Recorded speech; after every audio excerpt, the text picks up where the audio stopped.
Ahmetciğim, nasılsın Hayır, güzel insan?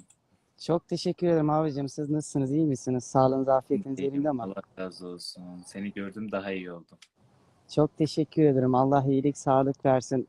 Uhud'dan, Aa, Uhud dağlarından, takipçilerinize, arkadaşlarınıza, ailelerinize, sizlere selam olsun. aleyküm selam. Allah razı olsun. Öncelikle bu yayının vesilelerinden en büyüğü senin. Ben demin kötü bir haber daha aldım. Sen amcanı kaybetmişsin Ahmetciğim. Allah rahmet eylesin. Amin.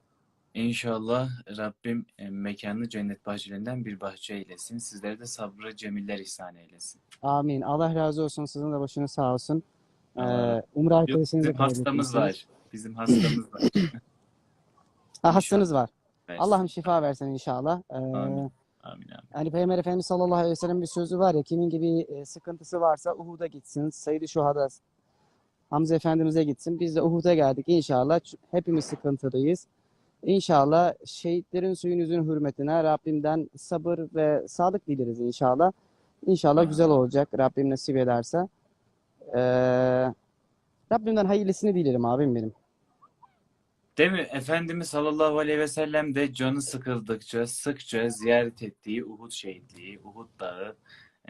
Bu Uhud Dağı'nın bizler üzerindeki etkisi çok büyük. Yayına başlamadan önce de biraz bahsettim. Şimdi de yine dilim döndüğünce, lisanım yettiğince anlatmaya çalışacağım. Eksiklerimi sen tamamla Ahmetciğim inşallah.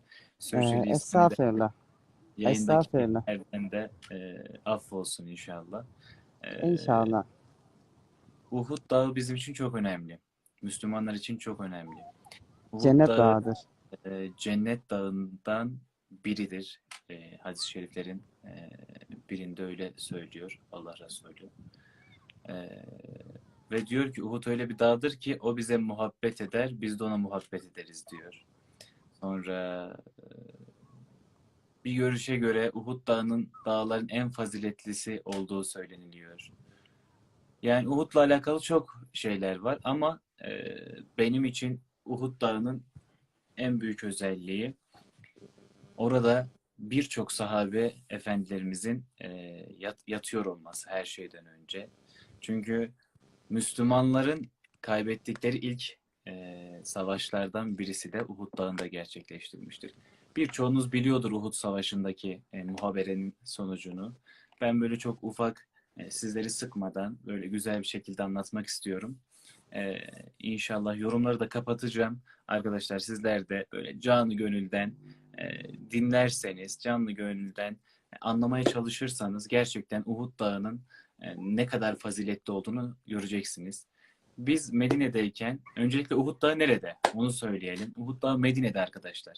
Mescid-i Nebevi'ye yani Peygamber Efendimizin kabrine sadece 5 kilometre uzaklıkta. Efendimiz olsun, Peygamber Efendimizin kızı Hazreti Fatıma olsun, sonra Hazreti Ömer olsun, Hazreti Osman, Hazreti Ebubekir olsun sık sık ziyarete geldikleri yer. Uhud'a biz de çok gittik. Rabbim nasip etti. Uhud Dağı'nın o kadar mükemmel bir havası var ki her şeyden önce. Şu an sizler alamıyorsunuz. Ben de alamıyorum kokusunu ama gidip görmüş birisi olarak söylüyorum. Şu an Ahmet buram buram alıyordur. Orada o kadar güzel bir böyle hiçbir koku satılmamasına rağmen çok muazzam bir koku var her şeyden önce. Değil mi Ahmet? Aynen, siz yerinizde ben de kokunuzu çekiyorum içerime. Uhud'da öncelik olarak Peygamber Efendimiz sallallahu aleyhi ve sellem dişi şehit olan yerde. O yüzden bu bölge hep mis kokusu var. Şu an gece tarafında çok güzel bir koku var. Mesela ben o kokuyu hissediyorum. Ve değerli kardeşlerimizin hatırına, onlar yerinde ben zaten onlara dua ediyorum. Yani gelmeyenlere Rabbim gelmek nasip etsin. Gelip de görenlere Rabbim tekrar nasip eylesin Amin. inşallah. Amin. Uhud Dağı'nda şu an mesela ben Okçular Tepesi'ndeyim. Eğer müsaade ederseniz ben biraz anlatayım. Olur. Ben biraz bahsedeyim. Sen biraz bahset. Sonra Tamam. şey yaparız yani. Şu Karşılıklı. evet, şu görmüş olduğunuz Okçular Tepesi şu an mesela küçüldü. Eski zamanda mesela dörtte biri kaldı. Hani gel zaman git zaman herkes geldi, işte umracılar falan buraya çıkınca bu daha böyle yavaş yavaş küçüldü. Peygamber Efendimiz sallallahu aleyhi ve sellem asıl Uhud Savaşı nasıl başladı? Bedir'de Müslümanlar 300 kişi, müşrikler 1000 kişi karşılaştılar, orada savaş savaşladılar. Ondan sonra müşrikler darma duman oldu. Müslümanlar galip çıktı ve müşriklerin zoruna gitti bu durum.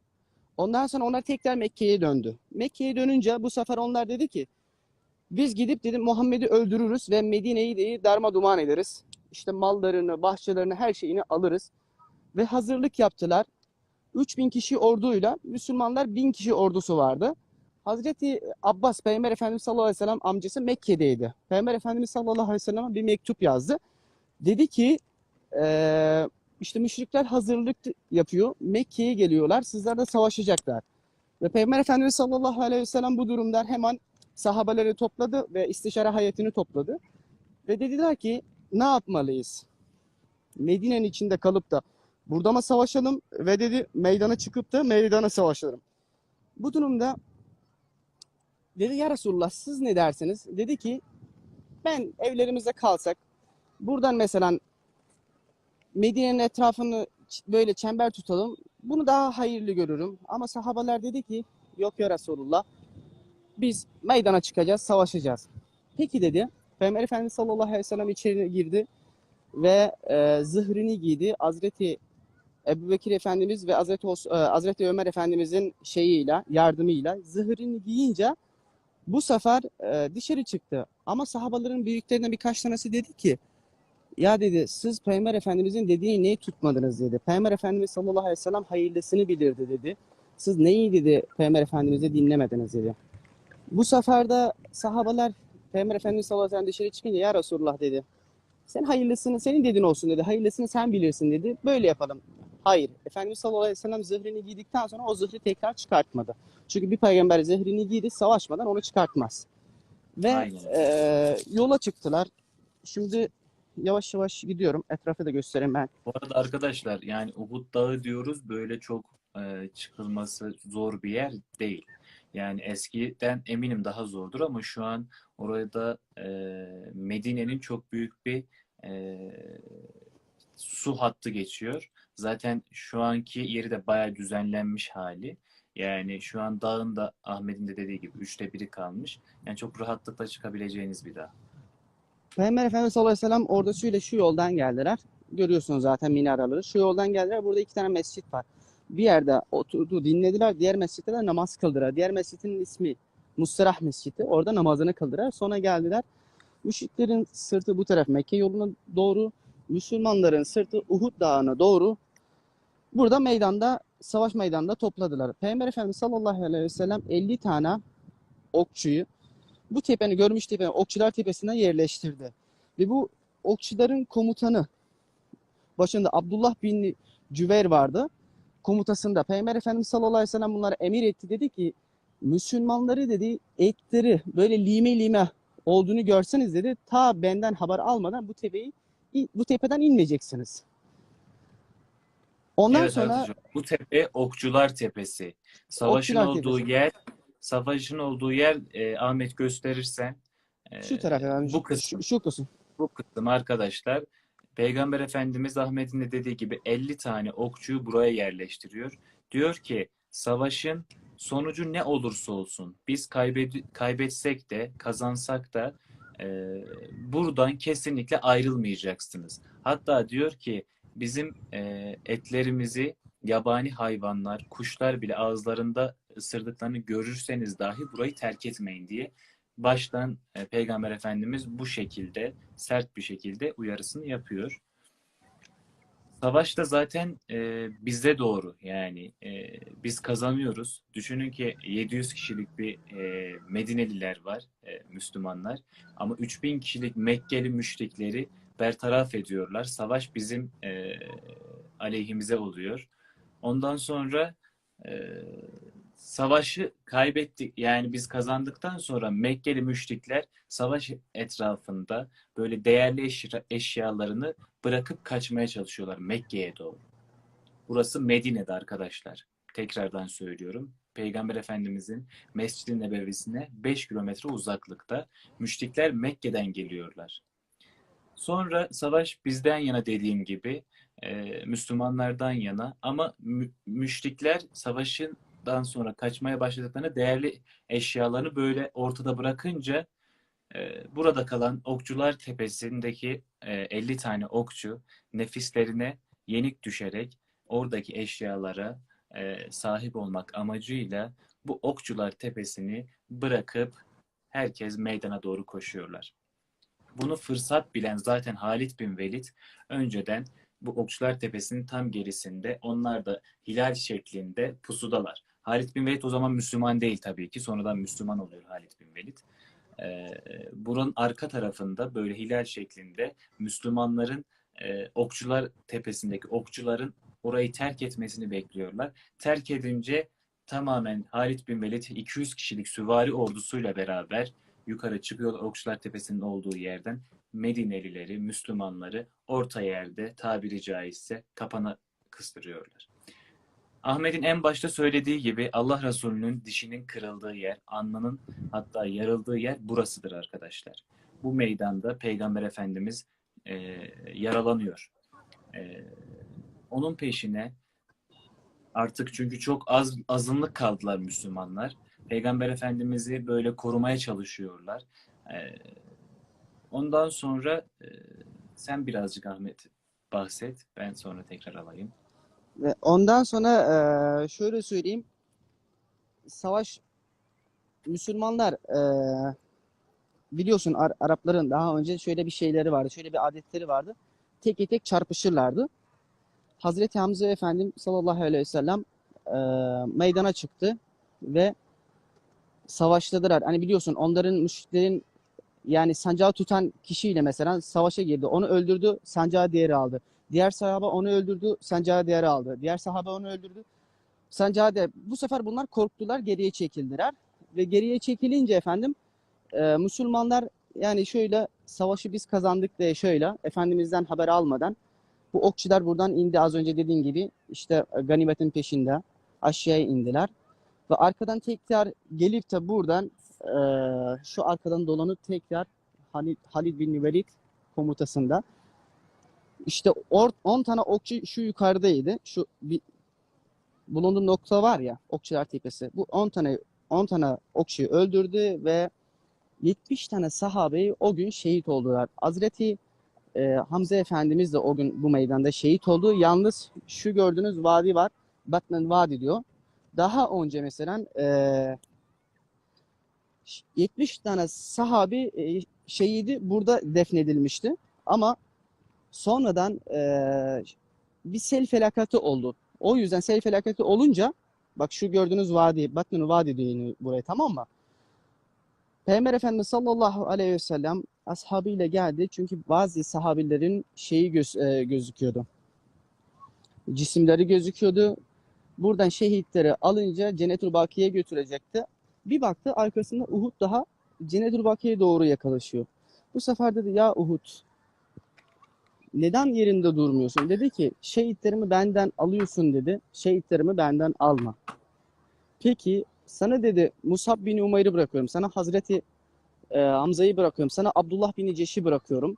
Yerinde dur. Ondan sonra 67 tane sahabeyi buradan alıp Cennetül Baki'yi biliyorsunuz. Haram'ın bahçesinde orada defnetti ve 3 tane sahabi Hazreti Hamza Efendimizin ve Hazreti Musab bin Umeyr'in ve Hazreti Abdullah bin Ceş'in burada defnetti. Şu an göründü, kameraya yaklaştırıyorum. Burada defnetti. Arkadaşlar şöyle, savaş henüz bitmedi. Artık sahabilerin tek gayesi Allah Resulü'nü korumak, Allah Resulü'nü bu savaştan sağ salim kurtarabilmek. Musab bin Umeyr, yeryüzünde Allah Resulü'ne en çok benzeyen sahabe. Peygamber Efendimizin böyle artık o kadar savaş bizim tarafımızdan aleyhimize doğru dönünce Musab bin Umeyr böyle tabiri caizse Efendimiz sallallahu aleyhi ve sellem böyle elleriyle kapatmaya çalışıyor. Savaşta önce sağ elini kesiyorlar, sonra sağ elini kesince sancağı alıp sol elini alıyor. Sonra sol elini kesiyorlar. En sonunda da arkasından bir mızrakla vurup Musab bin Umeyr'i şehit ediyorlar. Musab bin Umeyr'i şehit eden müşriklerden birisi Allah Resulüne çok benzediği için savaş alanında bağırmaya başlıyor ki Allah Resulü'nü biz işte şehit ettik. Hazreti Muhammed'i şehit ettik diye söylüyorlar. Bunun üzerine herkes Allah Resulü'nü vefat etti olarak anlıyorlar. Çünkü çok benzediği için kendisine. Ahmet'in de dediği gibi artık o kadar çok hırslanmışlar ki burada şehit ettikleri bütün Müslümanları, sahabelerini, cesetlerine türlü türlü işkenceler yapıyorlar arkadaşlar. Gerçekten ben ilk zamanda dinlediğimde hüngür hüngür ağlamıştım bu olayda. Çünkü gerçekten çok çok çok kötü bir şekilde yani tabiri caizse katlediyorlar Müslümanları. E, Sonra burada vefat eden Abdullah bin Cahş, Enes bin Nadır, Hazreti Hanzala hepsinin kabirleri burada. Ahmet'in de dediği gibi zaman çok önceden burada bir sel felaketi oluyor ve birçok sahabenin Şurası. cesetleri, evet, Batman birçok Vadi. sahabenin cesetleri dışarıda kalıyor ve buradaki sahabeleri alıp Cennetül Baki'ye götürüldü. Sayısı tam bilinmiyor ama burada kalanlar 67 tane. 67 tanesi Evet, Cennetül 67 Baki tane. yani Peygamber Efendimizin kabrinin karşısındaki mezarlığa defnediliyor. Ama burada kalan sahabiler Sa'd bin Ebi Vakkas, Musab bin Umeyr, Abdullah bin Caş, Enes bin Nadır, Hazreti Hanzala'nın kabirleri ve Hazreti Hamza'nın kabri buradadır arkadaşlar. Şimdi Ahmet'ten ben Okçular Tepesi'nden, Uhud Dağı'ndan inip Hazreti Hamza'ya doğru ilerlemesini istiyorum. O Tamam. zamana kadar da Hazreti Hamza hakkında biraz bilgi vermek istiyorum. Hazreti Hamza arkadaşlar, Peygamber Efendimizin amcası, Peygamber Efendimizden sadece 3 yaş büyüktür. Ama yani o zamanın şartlarıyla ne Medinelilerden ne de Mekkeli müşriklerden hiç kimse Hazreti Hamza'ya denk değil. Allah'ın aslanı tabiri caizse.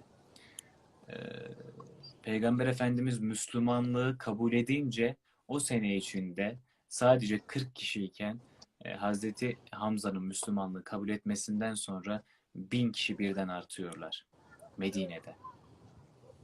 Hazreti Hamza dediğim gibi hiç kimse onun dengi değil. Artık onu yani bir şekilde şehit etmeleri gerekiyor. Bir şekilde katletmeleri gerekiyor. Sonra zenci bir kiralık katil ayarlıyorlar arkadaşlar. Kiralık katilin ismi Vahşi. Vahşi de sonradan Müslüman oluyor. Müslümanlığa erişiyor ama Hazreti Hamza'nın e, şehit ettiği kişi Hazreti Vahşi'dir. Arkadaşlar savaş sırasında artık Hazreti Hamza o kadar ki hiç kalkan kullanmadan iki kılıçla önüne gelen Mekkeli müşrikleri ikiye ayırıyor. Sonra Peygamber Efendimiz'e zarar geldiği, Peygamber Efendimiz hani Musab bin Umeyr vefat etti, vefat edildiği haberi Hazreti Muhammed'in tarafından yayıldığı söylenince Hazreti Hamza birden böyle bir boşluğa düşüyor. Ne benim yeğenim mi vefat edildi? O boşlukta Hazreti Vahşi de arkasından mızrapla Hazreti Hamza'yı şehit ediyor orada. Şehit etmesiyle kalmıyor arkadaşlar. Ciğerini çıkarıyor, ağzıyla ısırıyor. Yani bir çok kötü bir şekilde Hazreti Hamza'yı şehit ediyorlar. E, Hatta orada o kadar kötü şehit edilenler var ki rivayete göre Enes bin Nadır öyle bir şehit ediliyor ki sadece kız kardeşi onu parmak uçlarından tanıyor. Yani ben öyle söyleyeyim sizlere. Çok o kadar hırslılar ki çünkü hiçbir savaşı kazanamıyorlar. Bu savaşın peşinde Medineli Müslümanlara karşı ayrı bir kinleri, ayrı bir nefretleri var. O yüzden şehit ettikleri yetmiyormuş gibi cesetlerine de türlü türlü işkenceler yapıyorlar. Evet arkadaşlar, burada e, ben de hep yani akşam vaktinde böyle gelip buraları izlemek, buraların huşusuna erişmek gerçekten çok muazzam bir şey. Burada o kadar güzel tatlı bir rüzgar var ki sizi hiç rahatsız etmiyor. Dediğim gibi şu an ben de alamıyorum. Yayında izleyenler de bu kokuyu alamıyorlar ama Ahmet kardeşim şu an orayı buram buram içine çekiyordur eminim. Hiçbir koku satılmamasına rağmen çok harika bir koku yayılıyor etrafta. E, İstamyeli rüzgarı da böyle esiyor. Gayet de tenha. Babamı da son umrede yani son değil bir önceki umrede ben burada kaybetmiştim. Başın sağ Tam, olsun. Allah razı tam olsun. şu yok yani kaybetmiştim derken kaybolmuştu, burada buldum. He. Tam şu abinin bulunduğu yerde bırakmıştım. O kadar kalabalıktı ki ama o zaman.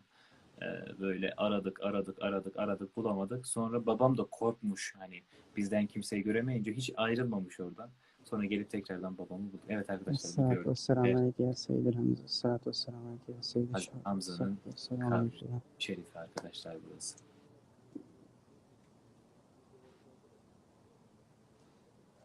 Uhud'u anlatsak geceler gündüzler bitmiyor. Çünkü Uhud'un hikayesi bambaşkadır. Uhud'u öğrenmemiz lazım. Uhud'un savaşını öğrenmemiz lazım ve o anı gözümüzü kapatıp da yaşanmamız lazım. Çünkü Peygamber Efendimiz sallallahu aleyhi ve sellem en sevdiği amcasını kaybetti. Hazreti Vahşi hiçbir zaman eee, affedemiyor Allah Resulü. Müslüman olmasından sonra da diyor ki eee, Vahşi, ben seni görmek istemiyorum diyor. Çünkü sen Bizim benim en sevdiğim insanı şehit ettin. Hatta Hazreti Peygamber Efendimiz burada defnedilmek istiyor. Değil mi Ahmet? Eğer ben vefat edersem Uhud şehitliğinde yani kabrinin burada olmasını istiyor ama peygamberler nerede vefat ederse arkadaşlar oraya gömülmek zorunda oldukları için kendisinin kabri Ravza-i Mutahhara'da zaten. biliyorsunuz. Uhud Dağı gerçekten biz Müslümanlar için çok önemli bir yer. Biz şu an bu İslam dininin, Müslüman oluşumuzun çok rahat bir şekilde yaşıyorsak burada yatan şehitlerin yüzü hürmetine yaşıyoruz arkadaşlar. Lütfen bunu unutmayın. Bizler çünkü Allah-u Teala doğru yoldan ayırmasın. amin Ee, İslam'ın Peygamber Efendimiz sallallahu aleyhi ve sellem'in dediği gibi kim ki bir sıkıntısı varsa Seyyidil Hamza'ya gitsin. Biz de geldik inşallah. Şu an programımız ortasında biraz belki ilahilerimiz olacak. İnşallah bitirmeden sonra güzel bir dua yaparız. Uhud'dan çünkü Efendimiz Hazreti Hamza huzurunda dua ederiz. İnşallah dualarımızı Rabbim de boş çevirmez. Bu şehitlerin suyun yüzünün hürmetine inşallah. Fırat amin. abim eğer sen müsaitsen, hazırsan ilahilerini alabiliriz. Tabii ki bir tane küçük bir ilahi devam edelim inşallah. İnşallah. Uhud dağı sanki mahşer, yaralandı gül peygamber, yere düştü bir cengaver.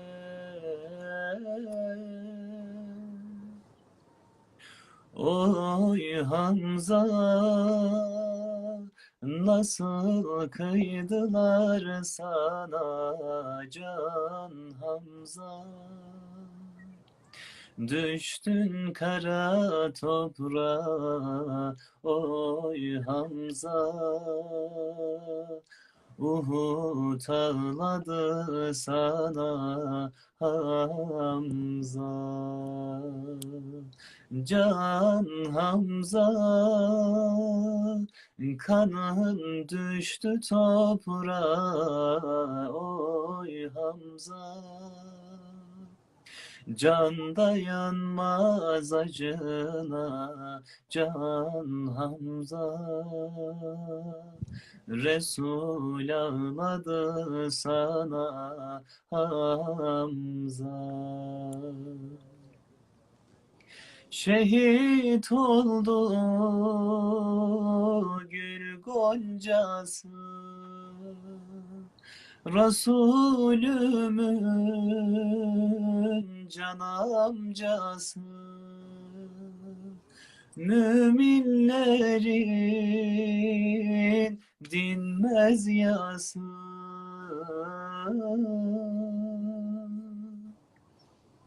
Oy Hamza,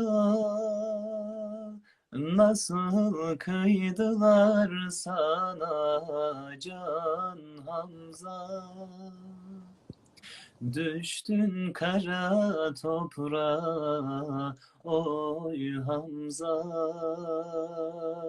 Uhud ağladı sana Hamza. Can Hamza,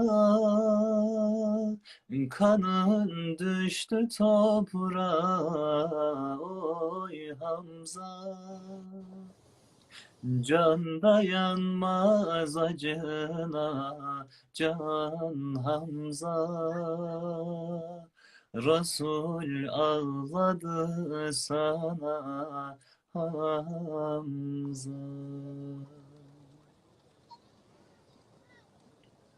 Ağzına sağlık. Allah razı olsun Senin Ahmetciğim. ilahilerle kulakların paslanı siliniyor abi. Değerli takipçiler, Fırat abim dedi ki yollar kapalı, biz gelemiyoruz. Benim sayfamdaki tüm takipçilerim Mekke Medine aşığı.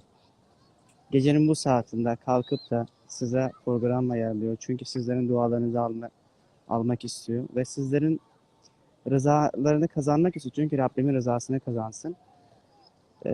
Biz de Uhud Dağı'ndayız. Elimizden geldikçe yayın açıyoruz. Kıymetli kardeşler, muhterem insanlar.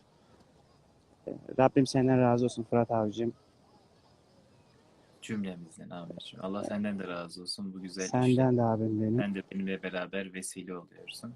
Yani yayındaki insanlar da bizlere dua ederlerse, Ahmet kardeşimize de, Fatih abimize de, eee, dediğim gibi Ayhan abimiz, Umre arkadaşımız hasta. Ona da dua istiyoruz. Ahmet kardeşimizin amcası vefat etmiş.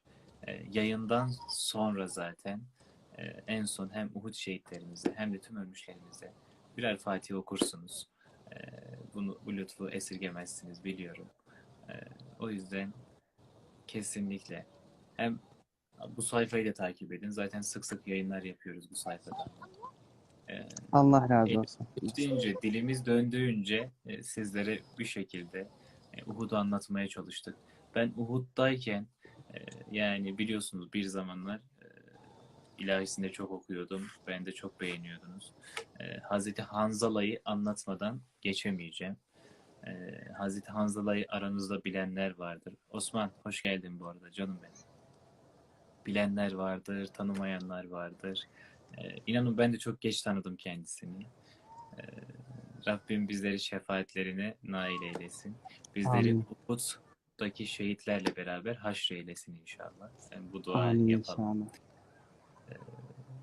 Evet, rivayetlere göre Hazreti Hanzala'nın kabri tam olarak bu Hazreti Hamza'nın olduğu yerlerde değil. Onun kabri böyle Ahmetçim birazcık daha gösterebilirsen. Abi şu biz büyüklerimizden ve hocalarımızdan aldığımızın bilgiye göre eskiden şurada bir şey varmış. Bak yaklaştırıyorum ya. Şurada bir Evet. tane taş vardı diyor. Hazreti Hanzala'nın şehit olduğu burayı söylüyordu. Gel zaman git zaman buralara biliyorsun hep böyle mermer döktüler. İşte böyle şey döşediler. O yüzden şu an tam olarak gözüküyor. Ama şu an şu gördüğünüz bölgeye çok yakın. Yani bizde sol tarafta böyle dağlar var ya oranın böyle bir Şu arasında diye şurası mı? işlerdi. Daha Şurası mı? sol tarafta, birazcık daha sol tarafta karşıda gözüken bir dağlar vardı. Oralarda diye biliyordum. Ee, Tam olarak yani bizim hocalarımızın söylediği bilgiye göre burası evet, ama beyaz duvarlı bir yerin içerisinde sol taraftaki. her yer burası işte bildiğiniz yer. Burada sahabelerin kanı var. Arkadaşlar şu an Sahabelerin ayak bastığı yerler var. ayak bastığı yerde bile olabilir çünkü burada çok şehitimiz Aynen. oldu. Sayısı bilinmiyor. Ee, Yani buyur abi. Burası Okçular Tepesi. Dediğim gibi arkadaşlar şu an Ahmet'in bulunduğu yer Okçular Tepesi. Tam karşısı Hazreti Hamza'nın kabrinin olduğu yer ve Hazreti Hanzala'nın rivayetlere göre kabrinin olduğu yer. Hazreti Hanzala arkadaşlar Osman'ın da yazdığı gibi Gaselül Melaike Hanzala yani Türkçe manası meleklerin gusül aldırdığı sahabi. Nasıl mı aldırdı arkadaşlar? Savaş emri çıkıyor. Hazreti Hanzala daha bir günlük evli. Bir günlük. Tabi Allah Resulü savaşa hazırlanın deyince bir günlük evli de olsan, bir saatlik evli de olsan, evliliği geçin, yapabileceğiniz en önemli işinizi aklınıza getirin. Allah Resulü söyledikten sonra hepsi böyle bırakılıyor. Direkt akşamüstü savaşa doğru e, buradaki yere geliyorlar arkadaşlar. Düşünün ki çok affedersiniz bunu buradan söylerken e, sizlerden af diliyorum. Hazreti Hanzala boy abdestini dahi almadan savaşa doğru gidiyor.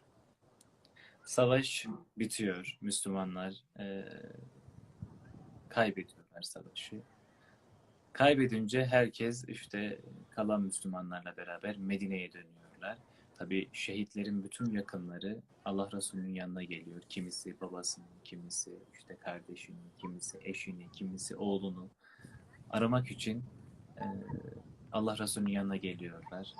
Allah Resulü'nü en son gelip ziyaret eden de Hazreti Hanzala'nın hanımı, eşi geliyor. Diyor ki ya Resulallah, diyor eşim bir günlük, biliyorsunuz biz bir günlük evliyken savaşa geldi.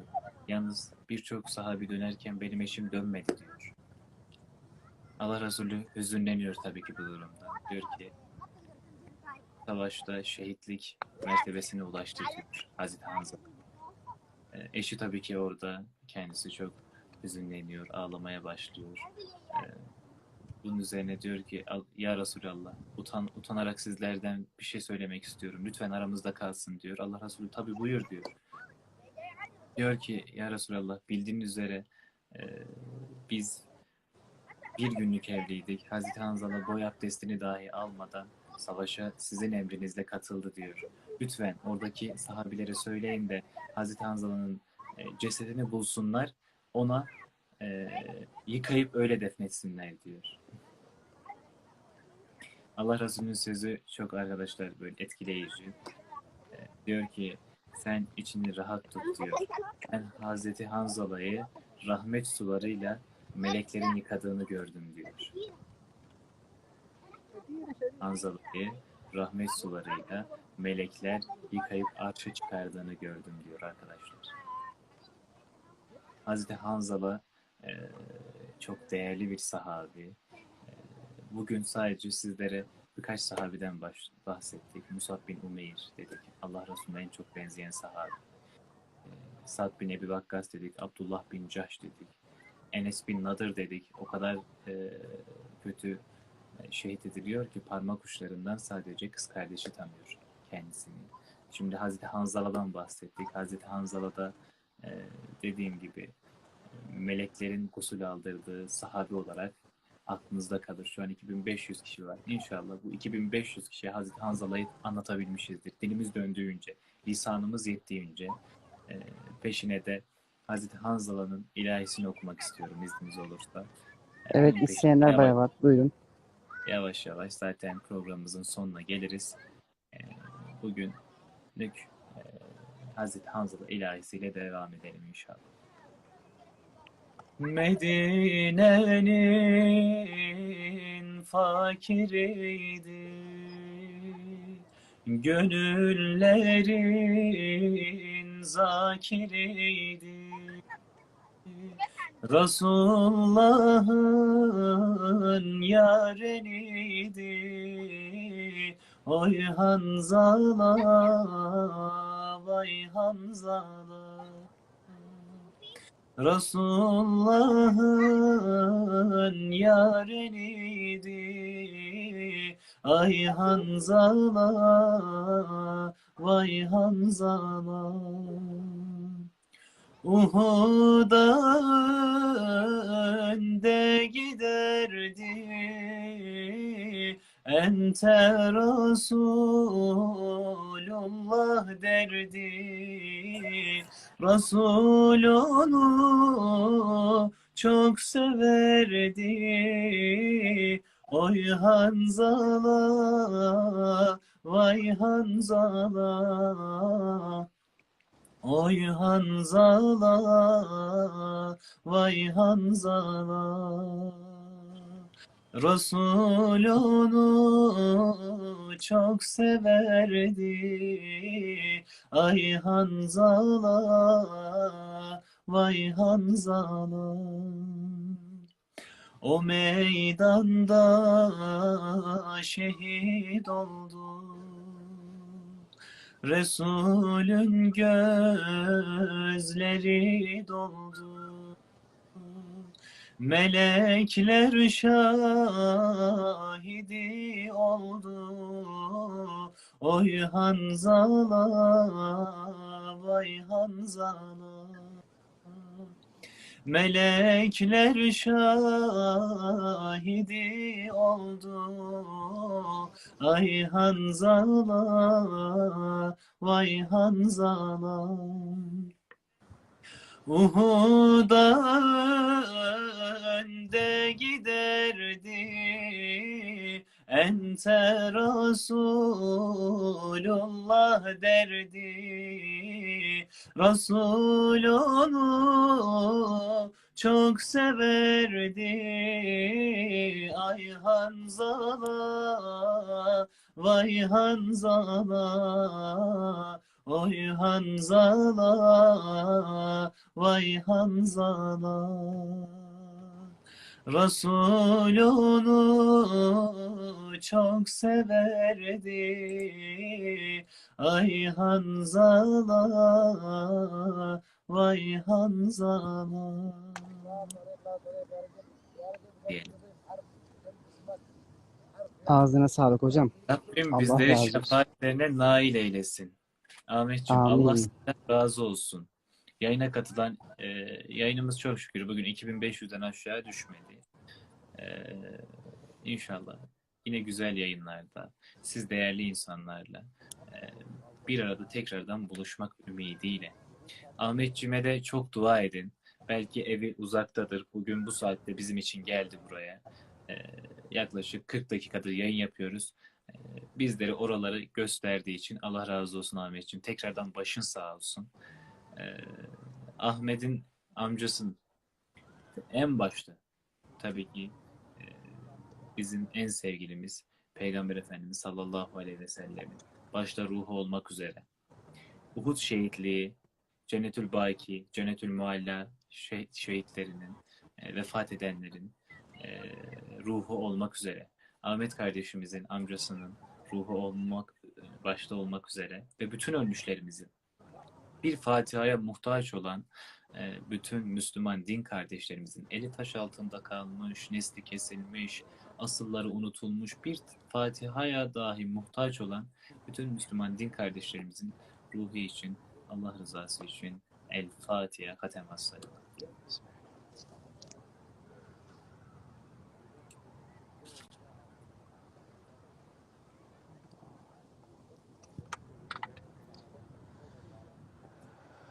Amin. Allah razı olsun Fırat abim. Çok çok teşekkür Cümlemizden ederim abi. Allah senden de razı olsun Ahmetciğim. Hakkını Rabbim senden helal hoş olsun. Rabbim senden razı olsun. Bu güzellikleri bize sundun ve şu an 2700 kişi nereden bakarsan bizi izliyor. Ve bu insanlara vesile oldun. Sen buraları göstermek için Rabbim senden razı olsun. Dünya ahiretini güzel eylesin inşallah. Allah razı olsun. Rabbim yolunu, bahtını açık eylesin inşallah. Tüm mümin kardeşlerimizi. Uhud'dan selam olsun. Osman Hatip oğlu hocama da Medine'den Uhud'dan selamlar olsun. Rabbimin rahmeti bereketi üzerine olsun hocam. Sizleri çok seviyoruz. Osman Ee, çıkmadan sonra çok az da seni bir yayına alayım. Ondan sonra yayını ben de bitireyim inşallah. Osman hocam zaten babası daha önce gelince bize ziyaret etmiş. Allah razı olsun. Evet. Görmüştük. İnşallah Osman hocama da nasip olur Medine'ye gelip tanışmak. Ve Allah sizlerden razı olsun. Gülden ablacığım Medine'den selamlar olsun. Gülden abla da yayında. Rabbimin rahmeti, bereketi sizlerin üzerinize olsun. Değerli kardeşler.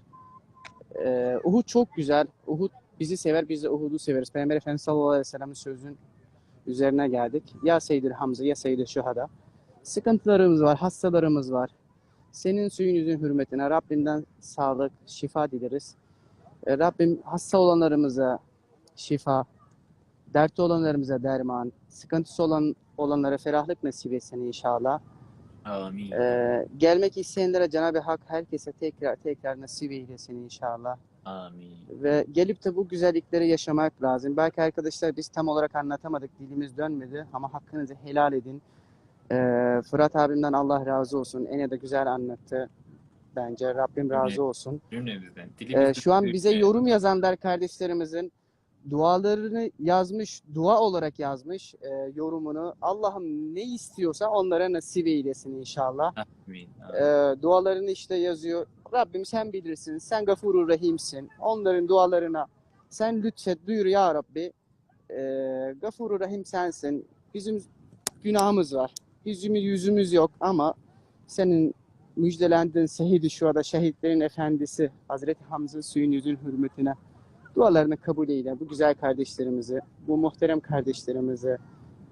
Rabbim geçim sıkıntısı olanları ferahlık nasip etsin. Amin. Sınava gidenler kardeşlerimize Rabbim yollarını açık eylesin inşallah. Ne istiyorsa Rabbim onlara nasip Eş eylesin. isteyene eş, çocuk isteyene çocuk, Çocuk nasip etsin iş inşallah. isteyene iş nasip etsin. Hayırlı rızıklar nasip etsin Cenab-ı Hak. Lütfetsin inşallah. Değerli Amin. kardeşlerim, Fırat abimden Allah razı olsun. Güzel ilahileri var. İlahileriyle bizi duygulandırıyor. Her zaman Fırat abimi takip ederim inşallah. YouTube'dansa, Instagram'dansa ve bir nebze olsa gerçekten biz Medine'nin sokaklarında Fırat abimin ilahileri dinleyip ağladığımız ve Ya. ağlıyoruz. Gerçekten Allah öyle. Cenab-ı Hak senden razı olsun. Ailenden de, gelmiş geçmişinden de herkesten razı olsun. Şu an yorum olarak bize yazan kardeşlerimiz var. Dualarınızı biz Uhud'tayız. Seyyid-i Şuhada'dayız. Hazreti Hamza'nın huzurundayız. Değerli kardeşler, amin diyelim. Ne sıkıntınız varsa Cenab-ı Hak ferahlık nasip etsin. Güzel Amin. kardeşlerim, kıymetli kardeşlerim. Allah-u Teala tekrar gelip de Uhud'u gece tarafından ziyaret etmek size nasip etsin inşallah. Amin. Ahmetciğim amin. Allah razı olsun. Allah senden de razı olsun. Belki ben hakkınızı helal edin tam olarak anlatamadım çünkü hüzünlü bir haldeydim. Aniden gelişen Hiç işte kimse, hiç Allah'tandır. kimse. Burayı en baba bilen de gelip ne anlatırsa eksik bir şeyler vardır. Belki boğazım düğüm dedi. Anlatamadım ama hakkınızı helal edin. Başka zamanlar yine Fırat abimin tek gayesi Rabbimin rızasını kazanmak. Sizin gibi güzel insanları buraları göstermek. Bu insanın rızası yani bu yaşta olup da bu güzellikleri düşünen insan çok az insan var. Allah senden razı olsun. Cümlemizden. Yani gerçekten sizlere yani bir şey demesek de Uhud'un baksak Uhud bize huzur veriyor. Yani bu mübarek beldelerde yani şu an siz takiptesiniz, canlı yayındasınız, amin yazıyorsunuz. Duanız Hazreti Hamza huzurunda amin deniliyor. Bundan daha güzellik ne olabilir ki? Bu saatte sen yatabilirdin ve dinlenebilirdin ama yok sen dedin ki Müslümanla kardeştir. Diğer kardeşlerimiz de bu güzellikten mahrum kalmasın. Onlar da izlesin Uhud'un güzelliğini. Aynı şekilde sözlerimi bitirme. Osman'ın bir sözü var. Osman diyor ki Ahmet kardeşimden ufak bir ricam var. Hazreti Hamza'ya benim ve hocamızın özel selamını iletmesini rica ediyorum. Babam da yayında, babam da diyor ki benim kaybolduğum yer diyor Uhud. Bahsettim baba senden. Hemen yaklaştırayım. Kamera yaklaşınca şurasını Fırat abi gösterdi. Aynen, İnşallah babam gelip de orada, ilk burada bulduk. Osman hatırlıyor musun? Allah'ım tekrar nasip etsin. Şu bilgiyi de Amin. arkadaşlara aktaralım. Eskiden Kaybetmeyin. şu cami yoktu biliyorsunuz. Şu an Evet, o çok Seyyid-i sonra. Şuhada Seyyid-i Şuhada Camisi olarak adlandırıyor burası. Burası yani şehitlerin camisi 2017'de yapıldı. Yani şu an kaç sene oluyor? 4 sene mi oluyor? 2017'de yapıldı. Cuma gününde açıldı. Eskiden burası mescit yoktu. Küçük bir şey vardı. Şu an gelen insanlar herkes burada bir şekilde ibadetini yapıyor güzelce ve zikrini ediyor ve Uhud tarafında bak şu an Medine'nin gerçekten her tarafına gidersen gidin. Ama Uhud'un etrafı her zaman böyle çocuklar oynuyor. Gelip de burada aileler huzur buluyor. Gece tarafında sıkıntısı olanlar zaten Uhud'da. Mesela şu oturduğu insanları görüyorsun.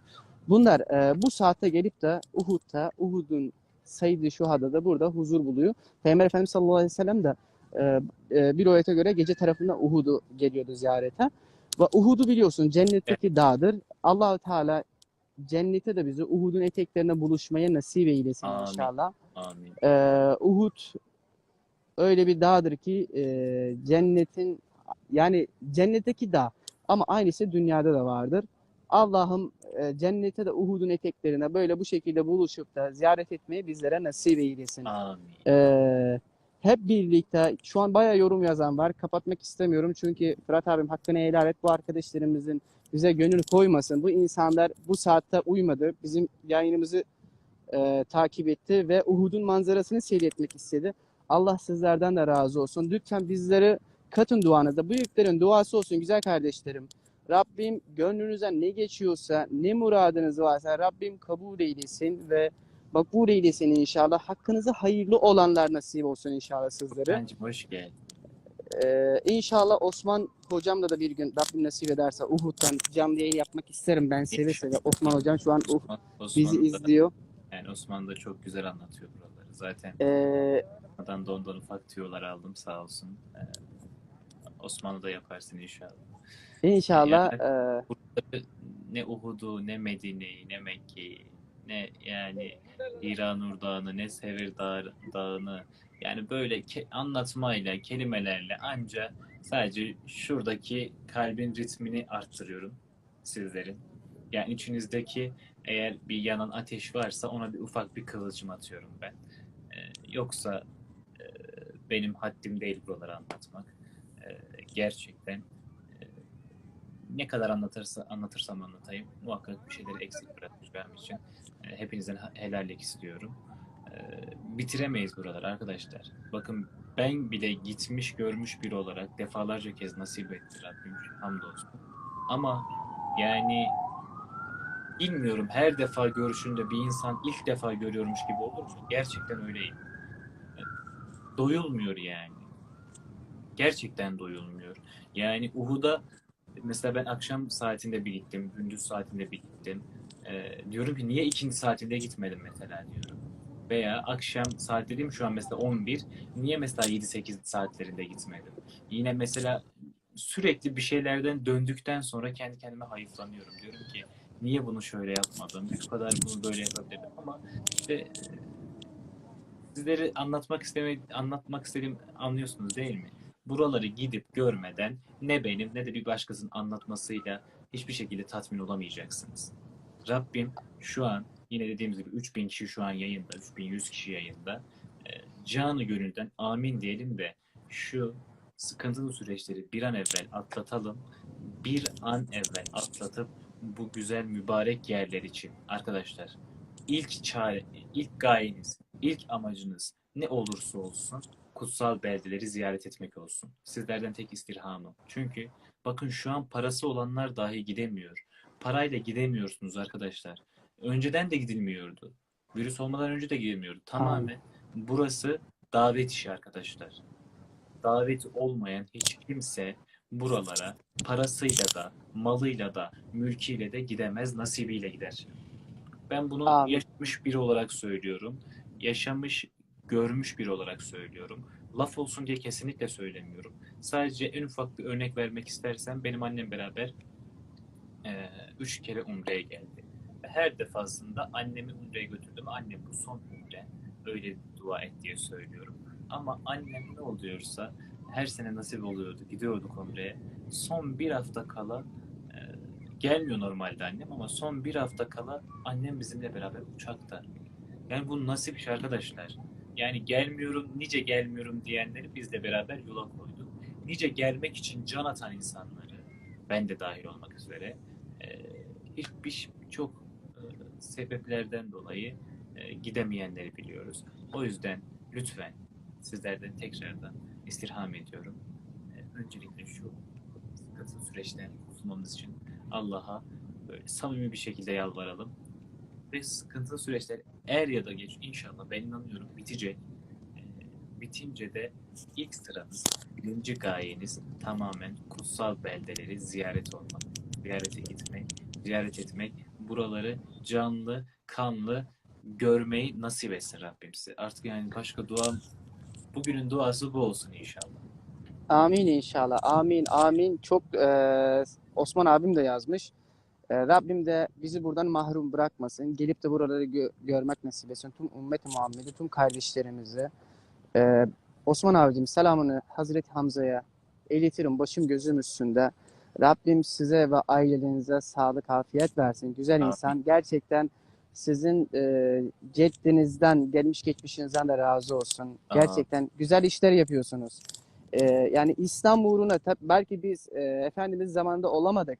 Yani bizim canımız kaşki fida olsaydı Hazreti Hamza'nın yerinde, bizim ciğerimiz kaşki gerilseydi, ama biz o zaman kendimizi fida edemedik. Ama şu an öyle bir zamandayız ki fitne fesat zamanındayız.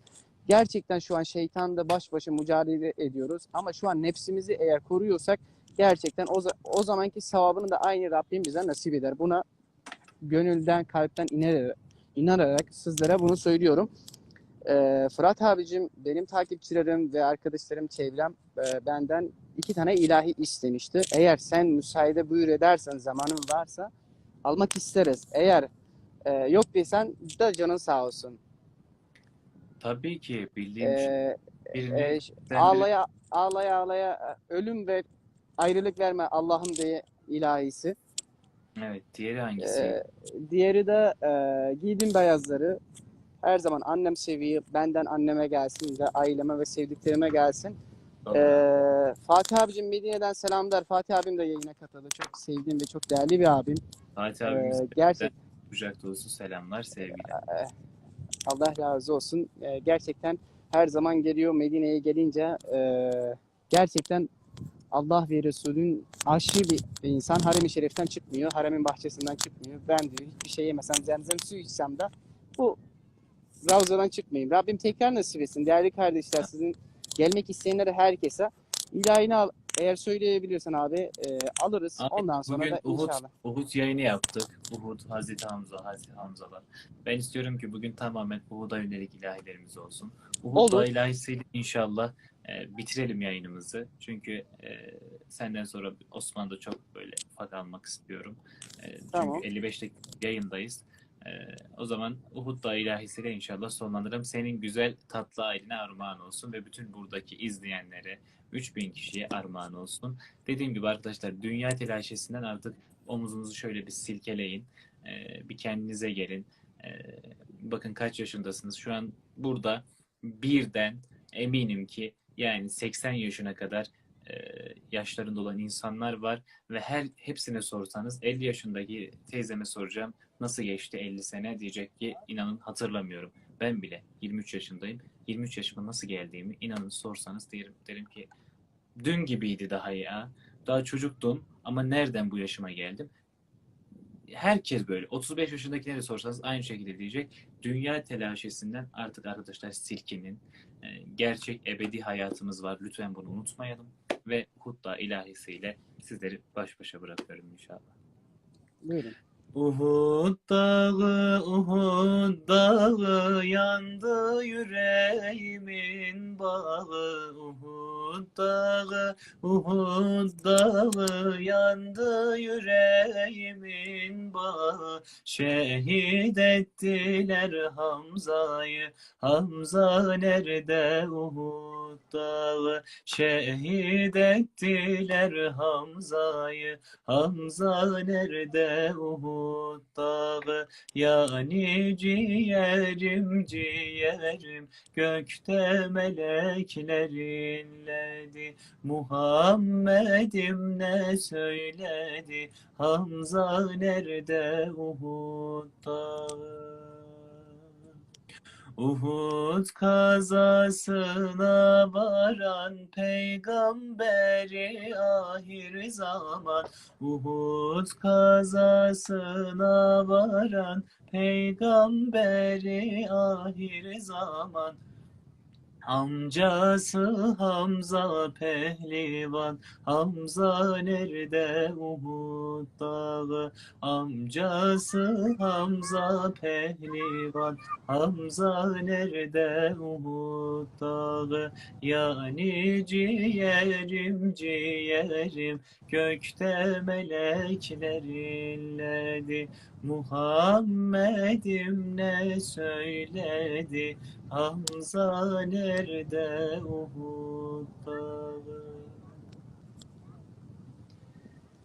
Sizleri Yüreğine, ağzına sağlık. kaybolmayan Rabbimize emanet ediyoruz Ahmet'le beraber. Allah razı olsun. Yorum yazan arkadaşlar, Rabbim dualarınızı kabul eylesin. Uhud'dan sizlere selam olsun. Rabbimin rahmeti, bereketi, feyzi, ihsanı, keremi sizin yüzünüz olsun değerli kardeşler. Canım benim. Ne muradınız varsa Rabbim sizlere nasip etsin. Ne sıkıntınız varsa Rabbim ferahlık nasip etsin. Amin. Evlat isteyenle Cenab-ı Hak evlat versin. Geçim sıkıntısı olan Rabbim geçim nasip etsin. Ailesiyle sıkıntı olanları Rabbim bir şekilde sıkıntıları gideriversin ve onlara sabır versin ve yüreklerine, evlerine huzur ve mutluluk nasip eylesin Amin. inşallah. Allah razı olsun. Çok teşekkür ederim Fırat abim. Ben İnşallah teşekkür ben de ederim. şu an Kendine iyi bak. Mekke'den Nur Dağı'ndan tekrar canlı bağlantıya geçiyorum. Bir abimiz orada bizi bekliyor inşallah Oldu. veya Kabe-i Şerif'ten. Bizden Dua, selam. dualarımızdasınız. Selamlarınızı söyleriz inşallah. Arkadaşlar size bunun müjdesini verelim. Bir günde Nur Dağı'nda, Nur Dağı da Uhud Dağı kadar değerli bir dağdır. Onun hakkında da inşallah başka bir zamanda Nur Dağı ile ilgili bir ufak bir yayın yaparız inşallah. Beklemede kalın. Çok teşekkür ederim Fırat abicim. Allah'a emanet ol. Akşamın hayırlı bereketli olsun.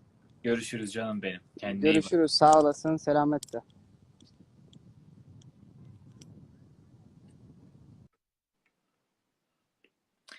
Arkadaşlar hakkınızı helal edin. Sürçülisan ettiysek affolsun. Ben çok kısa bir de Osman'ı yayına davet etmek istiyorum. Selamünaleyküm. Aleykümselam Osman'cığım. Can ne yaptın? İyisin? Sormalı, sen ne yapıyorsun? Vallahi iyiyim. Duygulandık Uhud'u görünce. Ya sorma ya. Güzel yayın oldu. Sıkıntısız, kazasız, Özlediğimiz yerde. belasız. En azından internetimizde problem olmadı. Herkese böyle net bir şekilde yayın Elhamdülillah. yapabildik. Elhamdülillah. Güzel bir yayındı. Ama işte senden de biraz tüyolar alınca Estağfurullah. Sen benden daha iyi biliyorsun. Ben bir şey bilmiyorum zaten. hocam. Ahmet Ya, sağ olsun ya, hiç kırmıyor biz bu konularda. tabii Bayağı efendim. Allah razı olsun. Allah ebeden razı gün olsun. yayın yap çocukla. İnşallah. İnşallah baş gözü. Ne demek? En büyük şereftir bizim için Medine-i Münevvere'de, Mekke-i Mükerreme'de işte yayın yapmak. İnsanlara orayı gösterebilmek, orayı tanıtabilmek, orayı anlatabilmek. Gidemeyenler için en büyük şeydir yani. Yardımdır aslında bu. Bu bir de hani Yani insanın belki de mahşeri için, insanın eee, öbür dünyası için en büyük şereftir. değil mi? Yani mesela çok da güzel denk geldi. Dün de radyo programında da Hazreti Hamza'yı anlatmıştım ben de. Evet dinledik. Yani dün yani çok güzel denk geldi. Hani haberim yoktu Yani eminim Uhud'dan eksiklerimiz bahsedeceğinde. çoktur. Senin de böyle eklemek istediğin bir şeyler varsa Ya, Osman'cığım alalım. estağfurullah eklemek değil de zaten Uhud'un kendi başına Uhud'u izlemek zaten en büyük şeydir. Uhud zaten kendi kendini anlatır. Uhud'un Evet. rüzgarı, kokusu sen iyi bilirsin. Hani Allah binlerce kez daha o kokuyu, o rüzgarı hissetmeyi Amin. nasip et. En son biz de bu saatlerde çıkmıştık. Hocam da vardı, Nihat Hoca da vardı. Uhud Eski abi. gece gidildiği zaman bence çok daha güzel olan bir yer. Hani böyle Evet. sanki Hazreti Hamza orada hani insanları karşılıyor, insanları böyle selamlıyor rüzgarıyla ve fark ettiysen gündüz de Uhud'a gittik, gece de Uhud'a gittik. Uhud'da hep bir rüzgar var. Evet. Hiç Doğru. dinmeyen bir rüzgar var. Ve hani Gündüz mesela hiçbir yerde dal bile böyle sallanmazken biz orada mesela kafilenin bayrağı var. Öyle bir dalgalanıyordu ki hatırlarsan. sürekli bir rüzgar var hani. Hiç Maşallah. rahatsız etmeyen bir rüzgar. Tabii yani o ben hani onu hissediyorum ki o Hazreti Hamza'nın olsun, şehitlerin olsun o insanları gelen insanları selamlama Evet. yöntemi diye düşünüyorum. Orada var Mesela Osman, sözünü kestim. Bir de Kabe'de Yeşil Işık'ın orada öyle bir rüzgar var. Orası da mesela çok sıcak arkadaşlar. Tavaf esnasında Kabe'nin etrafında yeşil ışıktan başlıyorsunuz tavaf yapmaya. Orada böyle ufak bir meltem rüzgarı esiyor. Cennetül Baki'de bir rüzgar var. Bir de Uhud'da var. Hira'da evet zaten. Hira da çok harika bir atmosferi var. Yani cennetten arkadaşlar hepsi her tarafının güzel rüzgarları var yani. Yok demiyoruz. Gerçekten bunu laf olarak söylemiyoruz. Yanlış anlamayın. Normalde Suudi Arabistan sizler de biliyorsunuz iklim şartları nedeni çok sıcak bir ülke. Medine'de, Mekke'de çok sıcak bir ülke. Gerçi biz oranın kış aylarında ibadete gidiyoruz. Yani umreleri hep biz o zamanlara denk getiriyoruz ama oranın kış ayları da yine bizim burada yani benim Erzurum'da çok çok sıcak zamanları yani. Onu diyebilirim sizlere. Ama bu saydığımız dört ilk yerde ben hissettim yani o rüzgarı. ya Erzurum'da -20'yi hissediyorsunuz. Kışın orada 20 derece, 30 derece. Yani Yani aynen. ya mesela Uhud'la alakalı şunu anlatayım. Dün de hani dinleyenler olmuşsa zaten anımsayacaklar. Babamın radyo zamanları, radyo programı zamanları babam bir yayında diyor ki imkanınız olursa gece Uhud'a gidin, Uhud'da kalın. Yani gece hani Uhud'da gidin, Uhud'u ziyaret edin, Uhud'da kalın imkanınız varsa. Evet, Hocaya bunu yani, hocam bu arada hoca bunu tam Uhud'da anlattı arkadaşlar. Yani evet, tüyler hatırlıyorsunuz. diken, dinleyin çok pür dikkat. Ya babamın sözünü dinleyen birkaç kişi gitmiş. Yıllar sonra yani bir yıl sonra mı birkaç ay sonra mı ne? Hocayı arıyorlar, ulaşıyorlar bir yerden. Diyorlar ki hocam biz sizin dediğinizi yaptık. Uhud'a gittik gece. Uhud'da da kaldık. Gece tam böyle uykuya dalarken at sesleri ve kılıç sesleriyle uyandık diyor. Ama etrafımıza bakıyoruz kimse yok. Yani ve hani bunu diye bir tek ben duymadım. 2-3 kişi herhalde gitmişlerdi. 2-3 kişinin hepsi duyuyor bunu. At sesleri, at kişnemeleri ve kılıçların birbirine vurma sesleri. Bunu Evet. duyuyor korkuyla diyor Medine'ye yani Uhud'dan Ravza'ya geri dönüyor. Tutamamışlar korkudan arkadaşlar yani o seslerden. Demin yani düşünün bu saatlerde gittiniz oradaki tenhalığı gördünüz yani. Orada en toplası da 50-60 kişi anca var. Ama Nihat hocamız oraya gidince fırsat olanlar kalsın gibi bir şey söyleyince e, sonradan gidenler orada kalmışlar. Uyku esnasında Osman da dediği gibi at sesleri, kılıç sesleri duyunca korkularından duramamışlar orada. Medine'ye geri dönüyor. Hani hocaya anlattılar. Hoca da bunu şey demiş işte hani oradakilerin, şehitlerin sizleri selamlama yöntemleridir. Yani Uhud'da boşuna kalın demiyoruz. Hani Evet. inşallah fırsatınız olursa Uhud'a giderseniz imkan Siz de olursa kalın ama korkmayın. kalmadan korkmayın. Hani en fazla Hazreti Hamza'nın sesini duyarsınız ki en büyük şereftir bizim için. Yani ya zaten Allah Resulü demiyor mu? Mahşere kadar Hazreti Hamza buradaki bütün selamlamaları alıp iade Yani, edecek diye. ve Hazreti Hamza'yla alakalı mesela şu var. Vefatından sonra, şehadetinden sonra hani eskiden Uhud biliyorsun Uhud mezarlığı o çemberin içerisinde değildi, açıktı orası. Evet açık. Hasta olan insanlar gidip Hazreti Hamza'nın toprağını alıp suya karıştırdıkları zaman hastalıkları geçiyordu. Yani böyle de bir Hazreti Hamza'nın böyle bir şifa yöntemi vardı yani.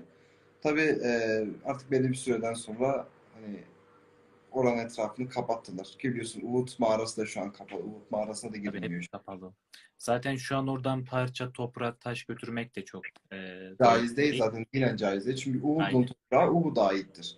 Medine'nin toprağı Medine'ye aittir. Mekke'nin toprağı Mekke'ye aittir. Yani oradan alıp onu götürmek hani yani şöyle düşünelim sanki bir evladız ve evladımızı ana vatanından koparıp başka bir yere götürüyoruz. Öyle Yani kesinlikle. o taş, o toprak Medine'de daha mutlu, Mekke'de daha İnanın mutlu. dile gelir yani o taş.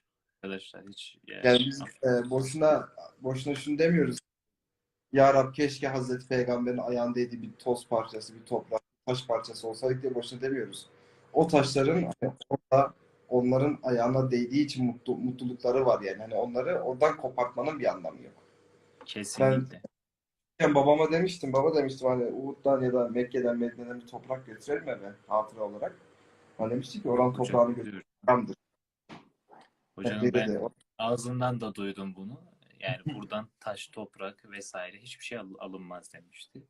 Ee, Şimdi sen de Yok yani hani söyleyince ben de oranın toprağı orada, oraya aittir. Oranın toprağı orada güzeldir. Her zamanında aynen Hazreti Hamza'nın kabrindeki toprağı şifa olarak almışlardır, içmişlerdir ama hani saklama için değil. Yani onu da şifa olarak kullanmışlar. Demek ki ama hani eller değdirip yasaklanmışken beri almışlar orayı. aynen aynen öyle. Aynen öyle canım. Bu güzel bilgiler için teşekkür ederiz. Canım benim. Asıl biz sana teşekkür ederiz böylesine güzel bir yayın yaptın bizlere. Ne demek Uhud'u canım ne demek? Yani dilimiz döndüğünce anlatmaya çalışıyoruz. Lisanımız yettiğince. Umarım. çok güzel anlatıyorsun. Güzel yaptın Var mı bir programı. isteğin canım? Can vallahi bir ilahiyle kapatırsan isterim. İlahiyle kapatalım. Ne söyleyeyim Osman'cığım? İlahisiyle kapat o zaman. Hangisiyle? Bir Hazreti Hamza ilahisiyle kapatırsın. Hazreti Hamza ilahisini söyledim ama nakaratını da senin için söyleyeyim tekrardan. Sen çünkü başta bir katılamadın. Fark ettim onu. Sonradan bir katıldın. Katılamadım. Oy Hamza nasıl kıydılar sana can Hamza Düştün kara toprağa, oy Hamza. Uhud ağladı sana Hamza. Can Hamza, nasıl kıydılar sana oy Hamza. Can dayanmaz acına oy Hamza. Resul ağladı sana Hamza. Oy Hamza. Allah hiçbir Can zaman dayanma. Münevver'in Mekke mükerreminde bereketlerinden bizleri mahrum etmesin. Amin Osman'ım, amin. Allah razı olsun. Ağzına yüreğine sağlık. Hazreti Peygamber'e kavuştursun, Hazreti Hamza'ya kavuştursun. Kabe-i Muazzama'yı bizi yapıyoruz ama. Amin. Amin canım için. Bu arada arkadaşlar Canım benim. yayını kaçıranlar için Çok yayını YouTube kanalımızı da yükleyeceğiz zaten.